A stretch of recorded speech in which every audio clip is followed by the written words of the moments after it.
Bonjour, bienvenue sur Argus.fr. On découvre la Mercedes EQC, le premier SUV électrique de la marque Mercedes, en première mondiale, présenté ici à Stockholm en Suède.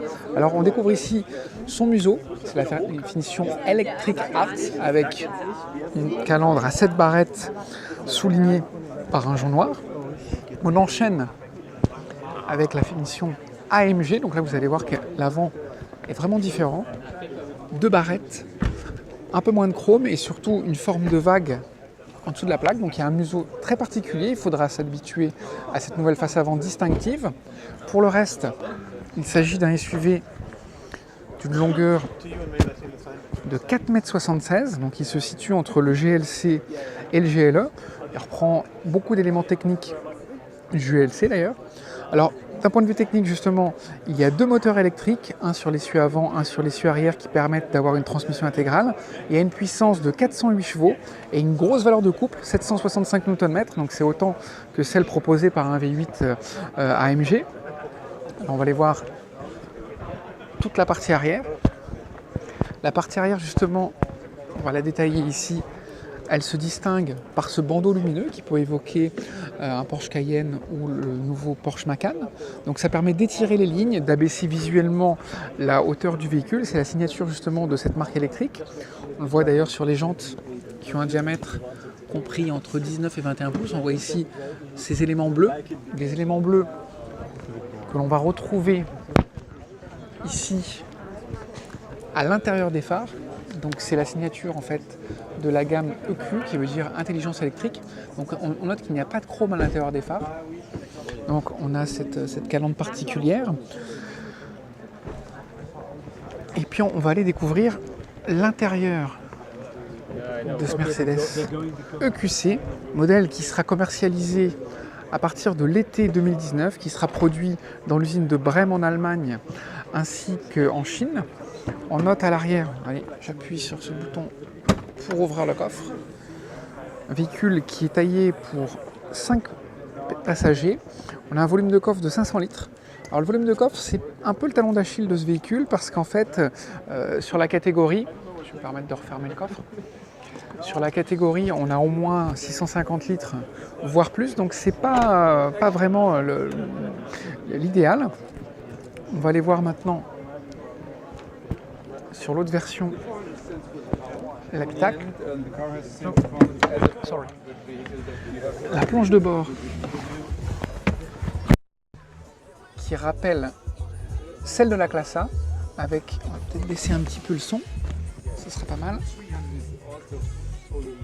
Voilà, qui rappelle la classe A. La planche de bord, elle est vraiment 100% digitale. On a une instrumentation devant le conducteur qu'on peut paramétrer comme ceci avec cette touche tactile sur le volant. Allez, ça permet de faire défiler l'information. Et on a l'autre satellite ici qui permet de contrôler cet écran au sommet de la console centrale. On peut aussi également le commander par ce pad tactile. Et puis évidemment, un écran tactile, on voit ici, permet d'accéder à toutes les fonctions comme ceci. Et la particularité de ce Mercedes EQ, c'est d'avoir des commandes vocales qui permettent de distinguer la voix des différents occupants du véhicule.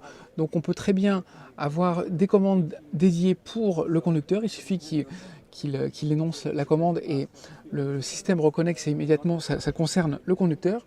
Idem pour le passager et idem à l'arrière.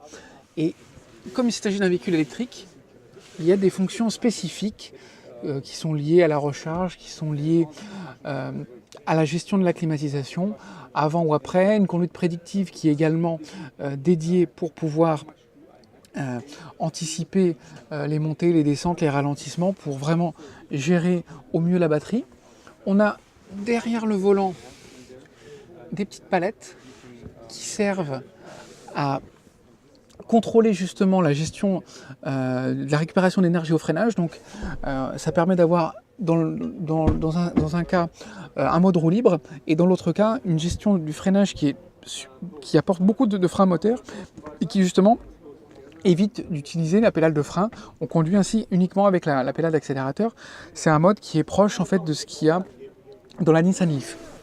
Alors, aux places arrière, étonnamment, on est quand même pénalisé par un tunnel central, alors que je le rappelle, on est dans un véhicule électrique. Ça, c'est parce qu'en fait, ce Mercedes EQC reprend bon nombre d'éléments du GLC, donc la même structure, c'est pour ça. Sinon, à l'arrière, après, on a quand même une belle habitabilité. On a de la hauteur sous plafond. On est quand même un peu gêné parce que l'espace aux jambes, c'est pas l'idéal. Et puis l'accessibilité, elle laisse un peu à désirer. Notamment ici, on a un marchepied qui est quand même proéminent. On a une hauteur d'entrée qui est assez réduite. Parce que l'idée, c'est qu'en fait, ce SUV est plutôt typé crossover. En fait, on penserait plutôt à un break haut sur pattes. Donc, c'est un peu la rançon du succès. On a aussi le regret qu'il n'ait pas plus d'originalité. Il ne se distingue pas vraiment des autres SUV de la gamme Mercedes. Et ça, la marque s'en défend en disant que pour cette première tentative, pour ce premier jalon de la gamme électrique, il ne faut pas choquer la clientèle, il faut justement qu'elle passe du thermique à l'électrique. Donc ça, c'est un peu ce qu'on regrettera. Nous, on vous remercie pour votre fidélité. On vous donne rendez-vous très bientôt sur largus.fr, ainsi que sur les réseaux sociaux et sur notre chaîne YouTube. On reste donc en contact via les réseaux sociaux. À très bientôt.